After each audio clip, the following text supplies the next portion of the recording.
The Herdsman and the Weaver.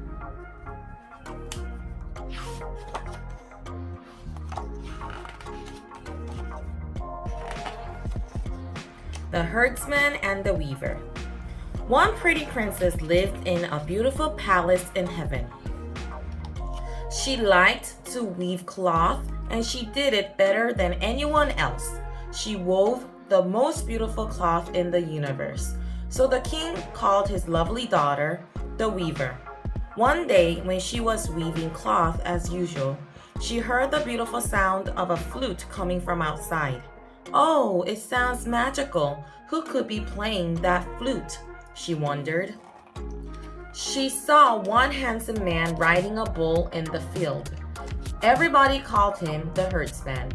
Because he loved his cows so much, he took care of them with kindness and love.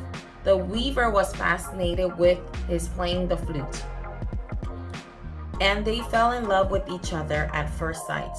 On a beautiful spring day, they got married. They were a lovely couple, and everyone in heaven envied their happiness. Since their wedding day, they spent all their time in the garden with each other. The weaver stopped weaving cloth, and the herdsman didn't pay attention to his cows. One day, the king scolded them harshly. Both of you, listen to me. I understand how much you love each other, but you have to take care of your cows, and you have to weave your cloth, the king warned them. It was useless. They stayed together in the garden all day talking, laughing, playing, and ignoring the king's warning. You've ruined your last chance. Now I'll punish you. The king was so angry. The herdsman, from now on, you'll live in the eastern sky, and weaver, you'll live in the western sky. Oh no, please, your majesty. We're sorry. Give us one more chance.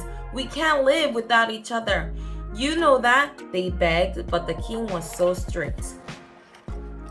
They begged and wept for so long that the king finally decided to grant them one act of mercy.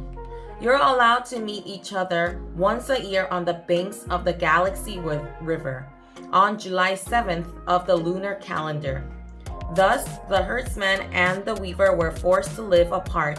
As they began, they each moved in the opposite direction, and they began to weep bitterly. Finally, it became July 7th of the lunar calendar. The day was called Chilsuk. They each went toward the Galaxy River excitedly. When they reached the river, it was too wide to cross.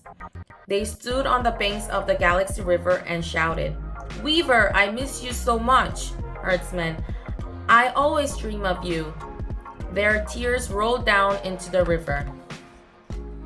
Their tears overflowed from the river and became rain. As the rain fell to earth, the ground was completely covered with water. The fields and forests were flooded. The animals were very alarmed, so they got together to decide what to do. We must help the herdsman and the weaver stop crying. Otherwise, this rain will never stop. They were worried. We will build a bridge to help them meet each other, said a colony of crows. We will help them with the bridge too, a group of magpies said. Just do whatever you can. We need this rain to stop, or we will all drown, the tiger ordered. They all spread their wings widely and clasped their talons together firmly. They lined up and stretched from bank to bank. At last, they made a wonderful bridge for the sad couple. Oh, thank you, crows. Thank you, magpies. You have united us. The couple appreciated them deeply. They met in the middle of the bridge and hugged each other. They stopped crying, and it stopped raining at once. Since that day, the crows and magpies fly up to the Galaxy River to make a bridge for the couple every Chilsuk. People call the bridge Ojakyo, and because of the herdsman and the weaver walked on them and used them for a bridge during Chilsuk every year, crows and magpies lose their feathers. That's all for today.